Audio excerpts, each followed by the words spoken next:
we all fall down.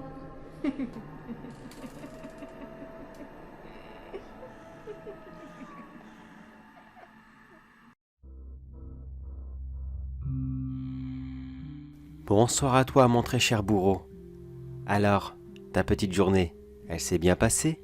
J'espère que tu as aimé ces derniers jours à vivre dans l'ignorance.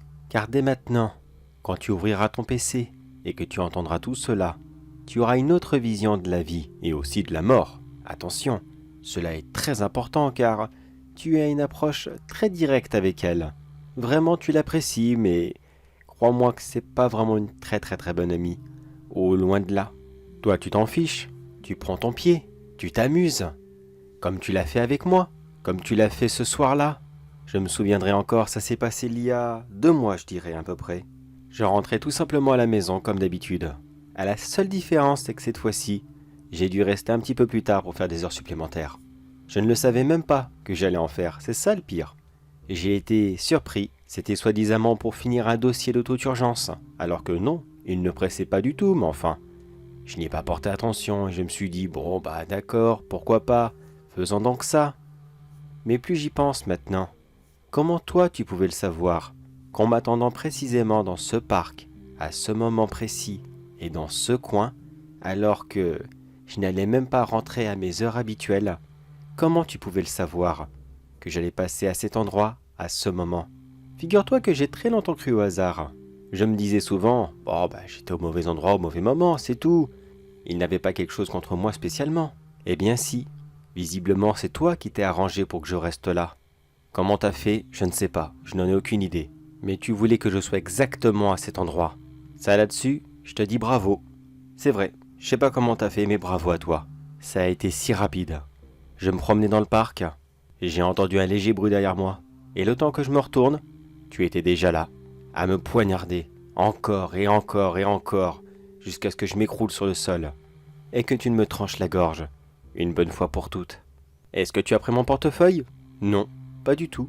Est-ce que tu as pris mon téléphone? Ma montre ou ma chevalière? Non, absolument pas. Tu ne voulais pas mon argent. Tu voulais juste me voir mort. Rien de plus. Si c'était juste histoire de faire du vice, pourquoi tu t'es donné tout ce mal? Pour m'attaquer spécialement moi? Il devait y avoir une raison, non? Car c'est un message que je t'ai préalablement enregistré. Et comme tu le sais maintenant, moi je n'en avais pas fini avec toi. Tu ne le sais peut-être pas, mais ce soir-là, j'ai eu une petite visite, à l'instant même où j'ai quitté mon corps. Une grande silhouette noire m'est venue. Appelle-la la mort si tu veux. Même moi je ne suis pas très sûr de qui elle était. Et elle m'a laissé 2 choix. Soit je restais ici, à attendre bêtement pendant des années et des années, ou soit j'allais directement au paradis, car visiblement, j'avais le droit d'entrer dans ce merveilleux endroit. J'ai juste demandé, est-ce que je pourrais y aller plus tard? On me l'a autorisé.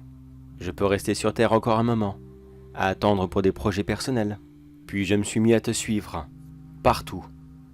Partout où tu étais, ta maison, ton lieu de travail, enfin, tes multiples lieux de travail. Car tu es un tueur, visiblement.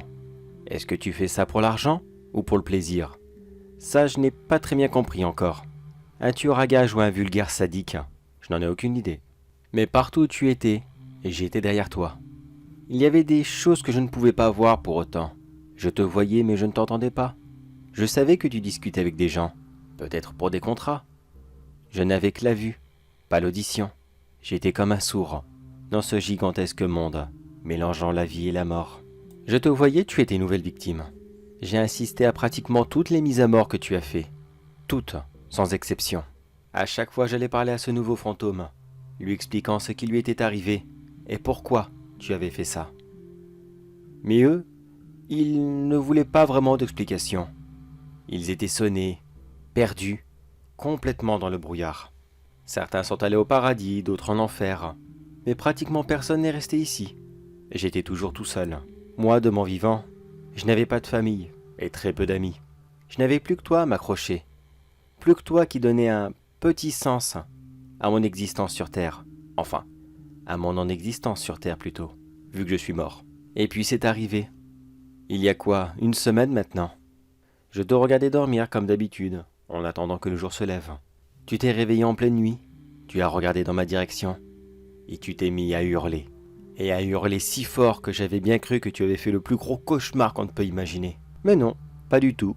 Visiblement, monsieur avait par je ne sais quel miracle acquis la capacité de voir les morts. J'étais en face de toi et tu pouvais me voir. Comment tu faisais? Même toi, tu ne l'as pas compris. Tu t'es réveillé et voilà, d'un coup, pouvoir magique. On serait dans RP papier, le MJ te dirait « Ta gueule, c'est magique, cherche pas ». Je crois que les 2 premiers jours que tu as passés avec moi, ils étaient mémorables. Je m'en souviendrai pour l'éternité. Tu n'as cessé de courir partout dans ton appartement. Tu m'as injurié de tous les noms. Menacé, critiqué. Franchement, je n'en avais que faire de ce que tu disais. Je suis mort. Qu'est-ce que tu vas me faire de plus? Me tuer une deuxième fois? Ce n'est pas possible. Enfin, je n'espère pas du moins. Je me souviens que tu as demandé à 3 ou 4 personnes si eux aussi me voyaient. Mais tu as vite arrêté car, voyant que tu étais le seul à pouvoir le faire, tu as dû vite avoir peur d'être pris pour un fou bon pour l'asile. Ah, et comment est-ce que je savais que tu disais tout ça? Eh bien, sache que de mon vivant j'étais malentendant.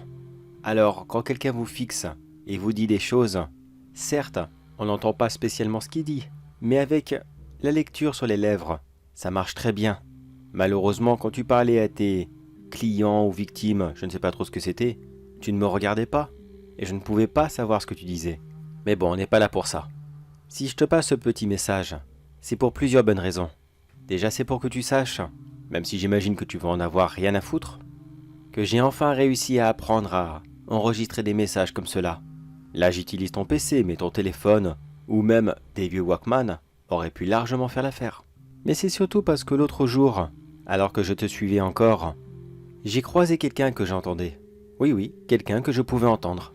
Surpris, je me suis permis de te lâcher un petit peu, puis je l'ai suivi. Et quelques minutes après, j'ai compris que lui aussi était mort. Et qu'il était un fantôme, exactement comme moi. C'est pour ça que j'arrivais à comprendre ce qu'il disait. Bon, c'est vrai que le pauvre bougre parlait littéralement tout seul, mais au moins, je pouvais communiquer avec quelqu'un. C'est d'ailleurs ce que j'ai fait. Je me suis permis de taper un peu la causette pour savoir comment est-ce que ça fonctionnait dans le monde des fantômes. Mais les dernières très bonnes nouvelles qui ont enchanté ma mort, c'est grâce à toi que je les dois. Est-ce que tu te rappelles ta dernière victime? Mais si, ce grand blanc un peu costaud, eh bien sache que c'était un véritable enfoiré, mais alors vraiment un bon. C'est à cause de lui que j'étais comme ça, enfin je veux dire de mon vivant, que je n'avais plus de femme, un logement minable, plus de voiture, plus de CMU, rien, plus rien du tout. Cet enfoiré m'avait tout pris, tout ce que j'avais. Il a réussi à convaincre ma femme de partir avec lui, et à me dépouiller dans un divorce qui a été beaucoup trop dur, et que je n'ai absolument pas pu supporter. J'ai eu énormément de mal à remonter la pente, mais vraiment beaucoup de mal. Pour te dire, si à ton avis je n'avais pas de voiture le soir que tu m'as croisé, c'était pourquoi? Bon, j'imagine que t'en as rien à faire, alors je vais essayer d'abréger. Quand tu as tué ce salaud, j'étais encore si en colère contre lui, que je n'ai vraiment pas pu m'empêcher. Et je me suis permis de... D'ailleurs, je sais que tu m'as vu. Tu m'as regardé taper le corps bêtement pendant plusieurs minutes. Mais est-ce que tu as aussi vu que je continuais à me battre tout seul? Non, je n'étais pas tout seul. Quand son fantôme s'est relevé, j'ai vite remarqué que je pouvais le frapper. Je pouvais interagir avec lui. Oui, les fantômes peuvent se battre entre eux. Mais il a été si surpris de la scène. Il ne s'y attendait tellement pas. Et moi non plus, remarque. Mais moi, j'étais motivé par la colère. Que j'ai réussi à lui mettre la plus grosse raclée qu'il n'a jamais pris de toute sa vie. Enfin, de toute sa mort. Car c'était la première qu'il prenait depuis qu'il était mort. Après 30 bonnes minutes à m'acharner sur lui, la mort est venue le récupérer. Et pour tout le mal qu'il avait fait, car je n'étais visiblement pas la première victime, elle l'a conduit tout droit en enfer. Moi, j'ai eu le droit à un petit regard noir de sa part. Visiblement, elle n'a pas beaucoup apprécié ma petite querelle. Mais bon, elle ne m'a rien dit, donc j'espère que ça n'aura aucune répercussion. Mais est-ce que tu vois où je veux en venir maintenant? Réfléchis un peu. Je peux me battre avec les gens qui sont morts. Et toi, tu es vivant. Je ne peux pas interagir avec toi. Mais plus tard, il y aura peut-être un client qui sera un peu trop fort, ou tu vas mourir de vieillesse. C'est obligé. C'est le destin de tout le monde. Eh bien, sache que je serai là, juste derrière toi, et à l'instant même que tu seras mort, que tu quitteras ton corps et que tu seras vulnérable, pendant quelques instants. Je serai là. Je t'attendrai avec le plus grand des plaisirs. Et je te ferai l'honneur de connaître, pas une deuxième mort car je ne sais pas si on peut mourir 2 fois, mais une souffrance bien plus grande que celle que tu auras connue durant ta mort. Je te promets que tu passeras le pire moment de toute ton après-vie. Même si tu irais en enfer directement après, et tu vas y aller, c'est obligé, je peux t'assurer que tu voudras y aller encore beaucoup plus vite quand je commencerai à m'acharner sur toi. Mais bon, je vois que tu es jeune, tu as toute la vie devant toi. Je vais être patient. Je serai là, bien sagement à t'attendre. Mais pas toujours, faut pas abuser. J'ai entendu parler d'un chouette petit bar pour fantômes qui s'appelle la Taverne des Morts.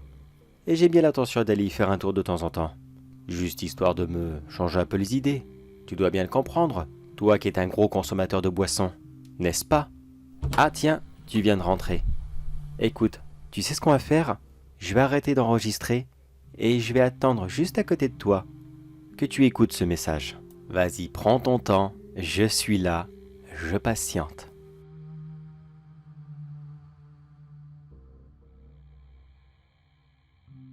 Ah, tu as peur de moi maintenant, n'est-ce pas? Bon, je sais que là tout de suite tu ne m'entends pas. Mais crois-moi que mon sourire en dit très long sur ce que je vais te faire. Je saurai être patient. Alors d'ici là, amuse-toi bien, car crois-moi que dans quelques années, moi, je vais énormément, mais alors énormément m'amuser avec toi. Tu vas voir, ça sera génial.